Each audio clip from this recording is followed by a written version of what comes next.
Una de las salidas es utilizar una fuente con la cual uno puede medir la corriente y la tensión en el punto de máxima potencia, una fuente que simula un arreglo de fotovoltaicos. Pero como no la teníamos, hemos hecho una suposición para determinar la eficiencia del punto de máxima potencia. Se supone que no hay variación de la radiancia a lo largo de un minuto. Entonces, ese es un gráfico para razonar. A lo largo de un minuto, el inversor lo que hace es cambiar la tensión y buscar el punto de máxima potencia.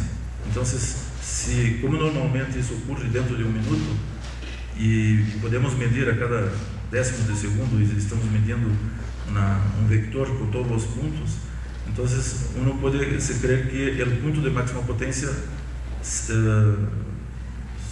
conoce dentro del minuto.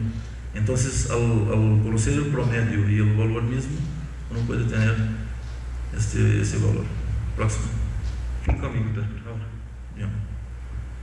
Bueno, aquí tenemos el resultado de ese algoritmo que se ve más, pero es en función de la potencia nominal, y tiene una curva también que el punto de máxima potencia baja cuando la potencia está más perto de cero.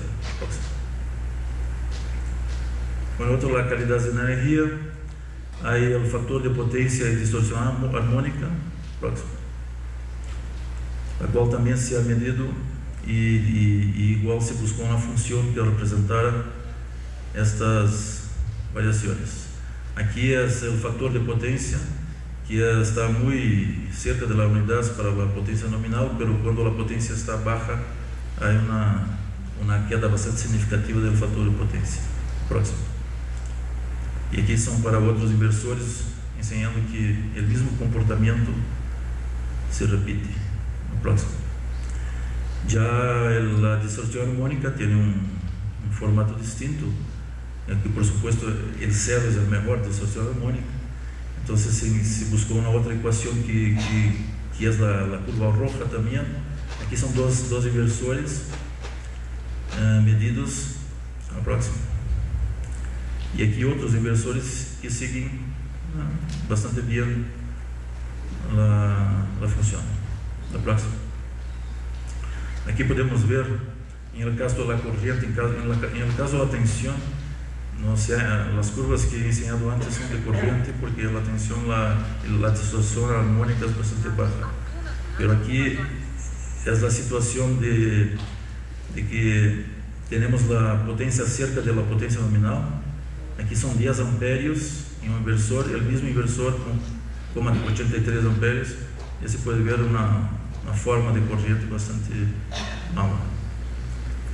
Próximo.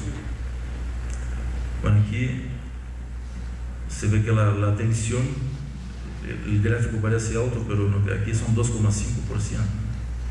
Es muy baja la distorsión. Y aquí por la corriente son los armónicos, los componentes armónicos. Próximo. Ahora por la temperatura. Próximo. Se ha hecho un estudio del efecto de la temperatura, y también para que la simulación pudiera representar la temperatura del mismo inversor. Aquí uno puede ver la radiancia solar, la potencia en rojo y la temperatura del inversor en verde. La temperatura viene por esa escala. Entonces el inversor llega a 55 grados, y es un día que tiene el sol fuerte. La próxima. La curva de la potencia del inversor contra la irradiancia sigue una línea recta. El camino de subir y bajar es distinto por la mañana y por la tarde, porque hay una diferencia de temperatura en los módulos. La próxima.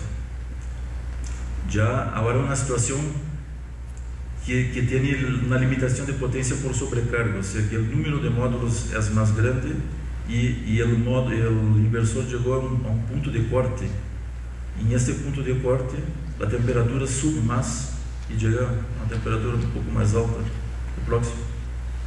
Ya se puede ver en este gráfico de radiancia contra potencia que hay un patamar, un punto, una zona de corte donde la potencia máxima del inversor a llegar próximo. Bueno, la tercera situación es que además de la sobrecarga en corriente y potencia, también hubo un problema con la temperatura. O sea, el inversor subió la temperatura hasta llegar a los 60 grados.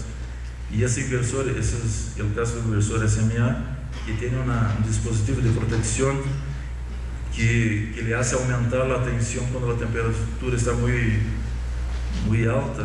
Entonces eso hace con que la potencia se degrade un poco. Entonces la curva de potencia tiene una parte cortada próxima, y el resultado aparece distinto del otro también, porque tiene la parte de límite y luego la parte cuando vuelve la temperatura está más alta y ocurre eso que ves ahí, la próxima. Bueno, con eso se ha hecho, para eso, ¿no? para reproducir eso también en la simulación, se hizo un estudio de la potencia y las pérdidas térmicas del inversor, y llegamos a un modelo matemático que define cuál es la temperatura del inversor en función de una capacidad térmica, que es la energía térmica que el mismo inversor absorbe. O sea que el modelo se basa en que toda la energía que hace calentar el inversor es la diferencia entre la energía que entra, la energía que sale en corriente alterna, y la energía disipada para el ambiente. Bueno, con eso se tiene el modelo matemático y la definición de cómo se puede calcular los factores de capacidad térmica, factor de disipación térmica. Próximo. Y aquí una tabla de los resultados todos que se ha tenido para estos factores de temperatura. Próximo. Bueno, como conclusión,